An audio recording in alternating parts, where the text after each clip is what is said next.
Hi YouTube, so I am completely new to making videos, so if I come across as awkward, that's why.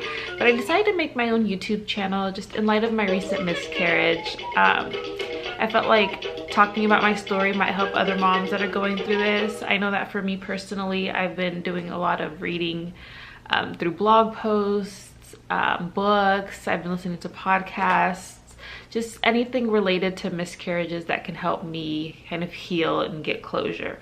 So that's basically my reasoning for making this video. A couple things I do want to mention are the background noises, my daughter playing with her toy, so just don't mind that. Also, this is a very sensitive thing for me to talk about, so I would appreciate no negativity in the comments. I mean, this is my real and raw story, so it's already kind of upsetting enough without having people and their negativity kind of adding to that. So if you don't have anything nice to say, just don't say anything at all. If you do happen to like this video, go ahead and give it a thumbs up and then subscribe to my channel. I do plan on making more videos for YouTube, not necessarily related to my miscarriage, but just motherhood in general and that kind of a thing. So let's go ahead and get started. So today is the 29th. So my miscarriage was on, well, it kind of started January 10th. It was a 3-day thing. So January 10th, it was probably about like 9 p.m. I had gone to the bathroom and by the way, this is gonna be TMI, just FYI. I'd gone to the bathroom and I kind of felt something coming out of my vagina. So it obviously completely freaked me out, but at the time I didn't think I had health insurance. So basically in December I left my job, and the way that it works with insurance is the month that you leave, your benefits cover you for the rest of that month. So because it was in December, I figured my benefits would end, you know, December 31st. So I kind of went to Google to try to figure out what that could have been before I rushed to the ER, simply because without the health insurance, I knew that that would be very costly. What I described online basically was consistent with what's called a rectocele, so basically a prolapsed rectum that comes out through the vagina. It literally felt exactly the way that it was described online. That's what that is. So I kind of played it off to being that. I was able to push it back in and then kind of let it be. On the 11th, so Friday, I woke up and everything was completely fine. Everything was back to normal. I didn't feel anything down there when I went to the bathroom. So I went on about my day. And then around 2 p.m., I started bleeding. So anyone that's ever been pregnant knows that blood during pregnancy is never a good sign.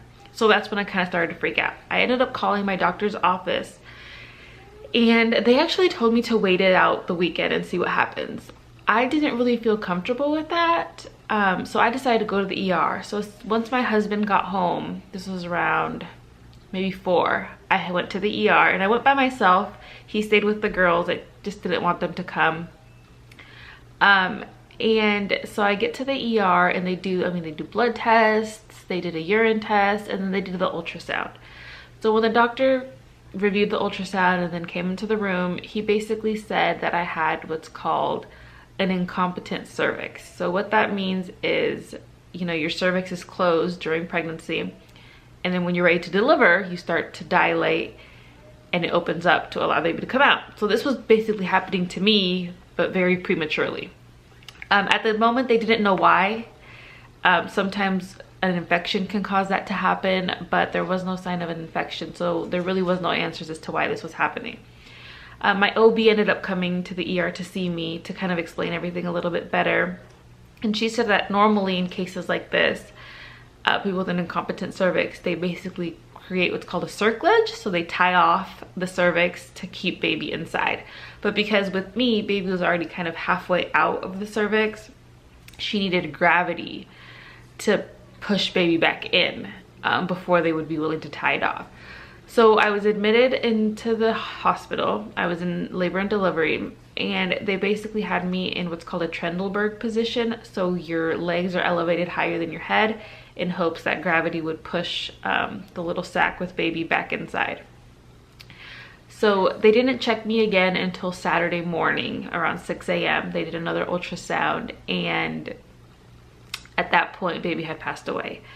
So the reason that had happened was because part of the sac was bulging out, the part that was hanging out was holding majority of the water. So with baby still being inside, he had no water. So that's basically what led to him no longer being alive. So around 8 p.m. they started me on Pitocin to jumpstart labor. I was basically going to have to deliver this baby. And I feel like that's probably one of the hardest things I've had to do, is to go through the process of labor and delivery and knowing from the very beginning that the baby's no longer alive. So that was, I mean, that was a struggle. I think I was in labor,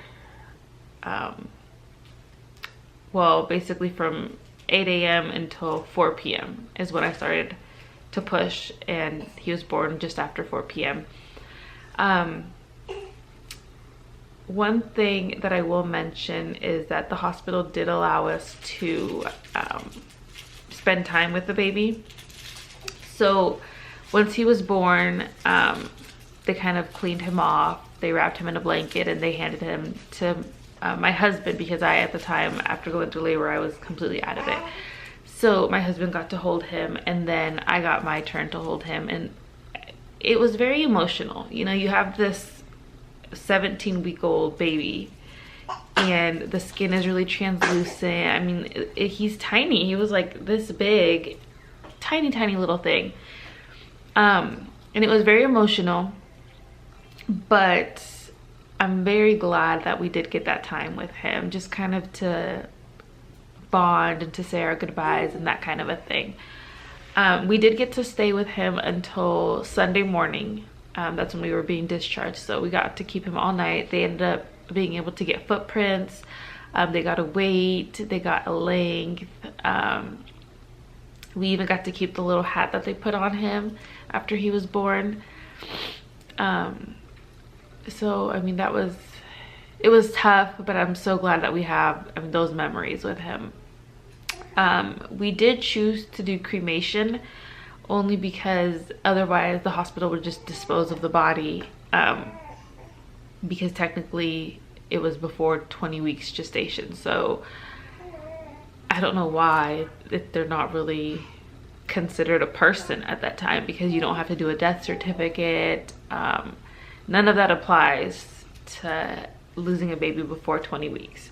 Even though there's a physical baby, they basically just get rid of the body like it's nothing. And I wasn't okay with that at all. So I decided, or my husband and I decided, we wanted to do cremation.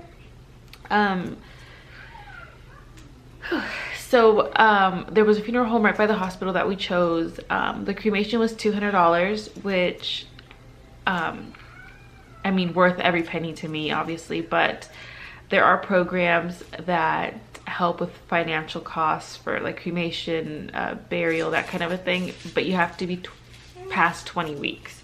So we were at 17 weeks, so we had the expense ourselves. But if you happen to be, you know, 20 and above, there's plenty of foundations out there that help with the cost of that. So this is actually what we decided to do. We didn't want to do the traditional urn, so we went with a teddy bear one. And where did we get this? The website was In the Light Urns, I believe. And so they were able to print his name, I don't know if you guys can see that, his name onto the ribbon with the date that he was born. And it's just, I mean, it's like the sweetest thing. It's cuddly. I absolutely love it. And I felt like this was the best option for us, because I do have a 5-year-old, and she kind of struggled with all of this as well. So I figured, you know, on those nights that she is really struggling, there's a little bear to cuddle with. So I definitely recommend that if you have to cremate a little baby. What? What, silly? So what else? So when we were discharged Sunday, so that drive home was hard, leaving the hospital after having gone through labor and delivery, and you don't have your baby with you. That's kind of a hard thing to go through, and that's kind of when it really hit me, even though the whole time, I mean, I knew what was going on, but that's just when it really hit me, was that drive home with no baby in the backseat.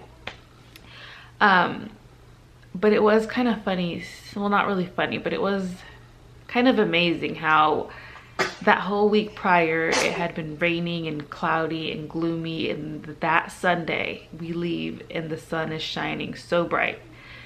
And I think that made me like incredibly emotional, because that Saturday night, since it was, you know, my last night with him, one thing that I've done with both of my girls is I sing them "You Are My Sunshine." That's kind of just been my thing. And so that night when I had Isaac, I did sing him that song. It was probably the most emotional song I've ever sang at that moment, but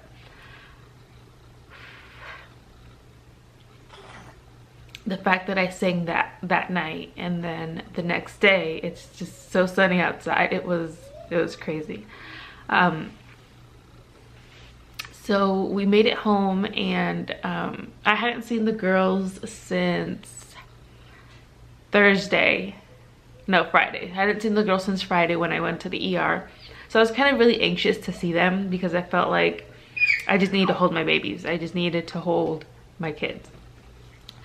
So they had been with my parents the whole time, and they came and they dropped them off. And that was really comforting. And I feel like, honestly, the fact that I already have 2 kids made this a lot easier for me.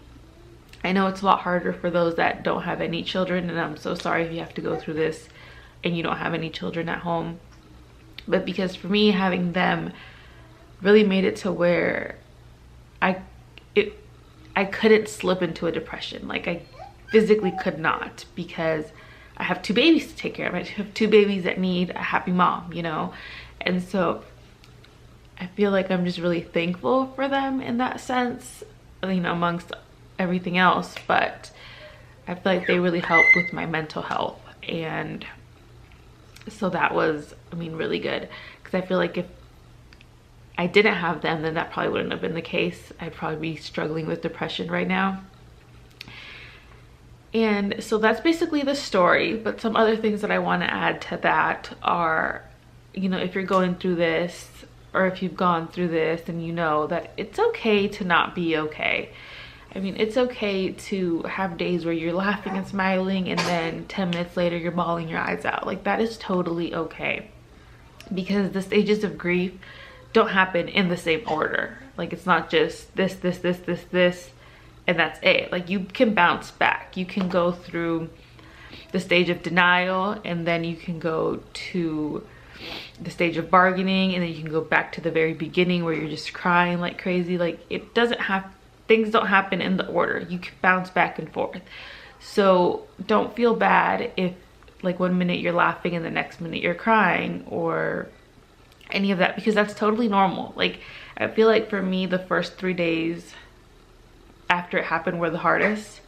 After that, I was kind of able to go on about my day. I was able to laugh and have, like, genuinely enjoy myself. But then I would feel guilty at the end of the day. Like, why am I so happy? I just lost my baby. But it's like, you don't need to feel guilty about being happy. You know, you just don't. And you don't need to feel guilty if you're just moping around for a week straight. It's however you want to cope with this, and whatever's going to help you get through it is okay. Also, there are so many support groups out there for parents who have lost a baby, whether miscarriage, a stillbirth, or even, you know, to SIDS, like a 6-month-old that you lost to SIDS. There's so many support groups on Facebook, through your hospital, or through local foundations. So I really encourage you to look up these groups and find help if you need it. With me personally, I didn't feel like I wanted to go to a group, because I didn't want to tell my story. The more that I tell my story, the more emotional I get, and I just didn't want to do that. So I chose to just use my husband and my family as my support, because I had plenty of support through all of them. So, and that really helped me. Right now, you know, it's been 3 weeks, and some days are still tough. Obviously, talking about it makes me emotional still. but I'm able to kind of go on about my day, and I mean, come home at the end of the day and look at that and not bawl my eyes out. Look at him and think, you know, what a beautiful thing, what a beautiful blessing. What is going on? But I know that some people struggle a lot more. So if that's you, then I would highly encourage, you know, even like a Facebook support group where you don't have to meet these people in person, but you have somewhere to talk about your feelings and to listen to other stories and kind of help get closure for yourself. And then one other thing that I want to stress is that a miscarriage or a loss is a loss no matter at what point it happens. So whether you're 3 weeks along or 17 weeks like I was, it hurts the same, because from the moment you see that positive pregnancy test, I mean, you start making plans. You start planning your life and planning a nursery, like making all these plans, and then when it's ripped away from you, like, it hurts. You know, it's traumatic, it's awful. So don't let anybody make you feel like, oh, you were only 3 weeks pregnant, why are you so torn up about it? Like, it's a loss is a loss, no matter, you know, how small. So I just want you guys to know that your feelings are valid no matter what stage of the pregnancy you were in. And that's kind of basically what I wanted to share. I hope that my story kind of helps some of you, although I really hope that no one else has to go through this ever, but I know that that's obviously not possible. But yeah, if you guys have any questions or any comments that you want to give, leave them down below. And like I said, give this video a thumbs up if you liked it, and subscribe for future content. Thank you for watching.